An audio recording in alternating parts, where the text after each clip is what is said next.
And now, your Billy Wood Honda forecast first. Temperature changes over the last 24 hours. Most spots again seeing the warming trend, 3, 5, 8 degrees in most spots, up to 10 degrees in Monticello. And as winds continue out of the south tomorrow, the warming trend continues. Most of us will see daytime highs in the low end of the 70s. That's after morning lows check in the mid 40s, so quite the warming trend continuing through the day. That's on the back of southerly winds and an increase in cloud cover as we head through your Friday. That's your forecast first. NBC 10 News at 5 starts now. Live from the NBC 10 Broadcast Center, this is your ArkLaMiss news source. Voted Best Newscast and Best Weather by the Louisiana Association of Broadcasters. This is NBC 10 News, live at 5. Lawsuit has been filed over the congressional map recently passed by the legislature. Who filed this lawsuit and why? And Louisiana Tech receives a multi-million-dollar grant. Hear what that does for the university. Plus, the Food Bank of Northeast Louisiana hosting one of its annual food drives. We'll discuss how you can take part. Good evening and thank you for joining us. I'm Kyla Scott. Our top story tonight, a new lawsuit has been filed over Louisiana's congressional district map that creates a second majority minority district. NBC 10's Nick Summer joins us live here in the studio with the latest. Hey, Nick. Well, Kyla, this time white voters are accusing the legislature of gerrymandering the new district based on race to create the new district. Multiple plaintiffs say in the court documents that the new map is similar to the Hayes versus Louisiana map in the 90s that was found unconstitutional. We've got 12 plaintiffs that have filed a lawsuit challenging the most recent congressional districting plan based on it being a division of voters in Louisiana based on race.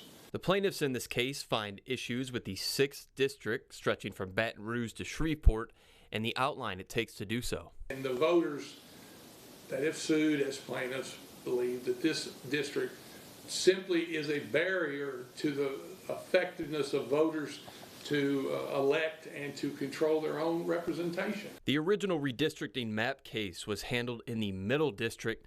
However, this case was filed in a more conservative court, the Western District Court of Louisiana.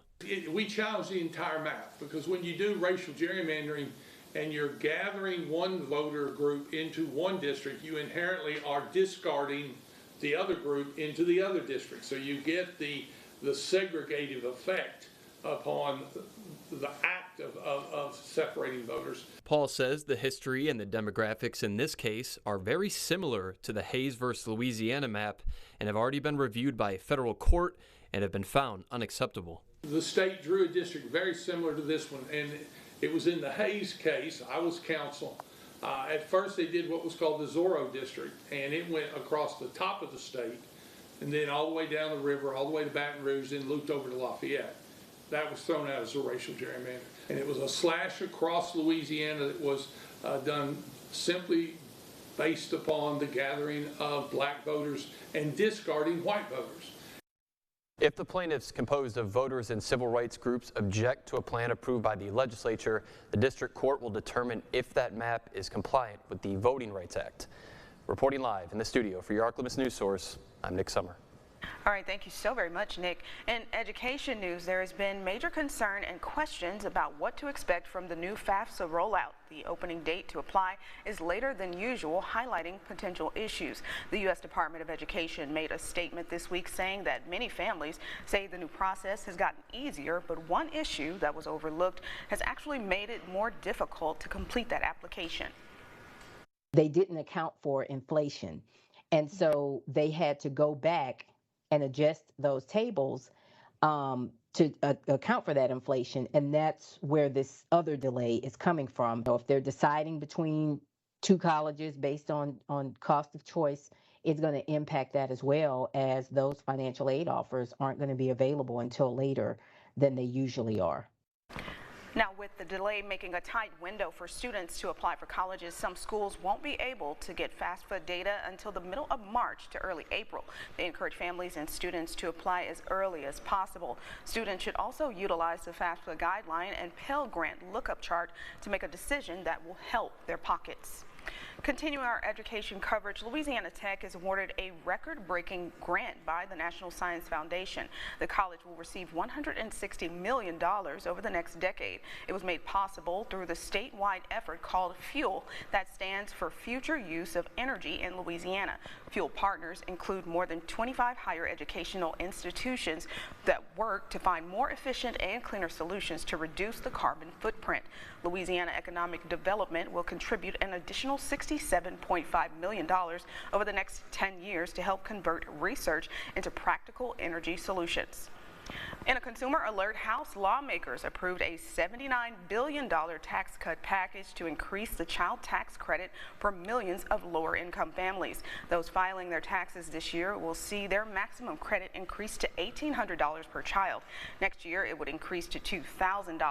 The package also offers tax breaks for businesses and communities impacted by natural disasters. Well, Governor Jeff Landry is encouraging you to take out your phone and check out the LA Wallet app today. Landry has declared February 1st as Unclaimed Property Day.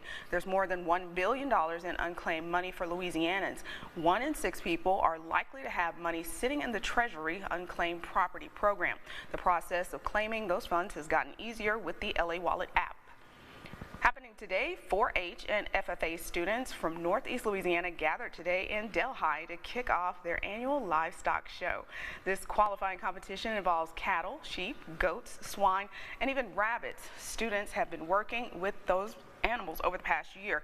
The students and their animals started the day weighing in and preparing for the first round of shows this afternoon. We caught up with one student to learn why they got involved. It's just the experience itself. I've never had to wash and blow dry a cow and stuff, and now I have. So it's like I've learned so many things from the classes they have here and everything. I have learned so much just from working with the cows and the sheep that I never would have known if I wouldn't have done this. I've not blown dry a cow, I have pet one. That's about it. Well, the competition continues tomorrow morning with rabbit, poultry, swine, and dairy shows. The Food Bank of Northeast Louisiana began its 7th annual Spread the Love Peanut Butter Drive today. Those around our community are encouraged to donate peanut butter in plastic jars. The jars collected will be donated to children and families and seniors in need of food assistance. Peanut butter is a much needed item at the food bank because it's protein packed and enjoyed by many. The food bank is hoping to raise 5,000 pounds of peanut butter by March 31st. Visit myarklamiss.com to see where you can drop your donations off. Well, we're honoring the start of Black History Month. When we return, we'll hear from a black entrepreneur in Louisiana who's hoping to set the pathway for others. Stay with us. Got a little increase in cloud cover late this afternoon. Aside from that, skies should clear out a smidge tonight and still awaiting the rainfall for the upcoming weekend. A full look at the forecast as NBC 10 News at 5 continues.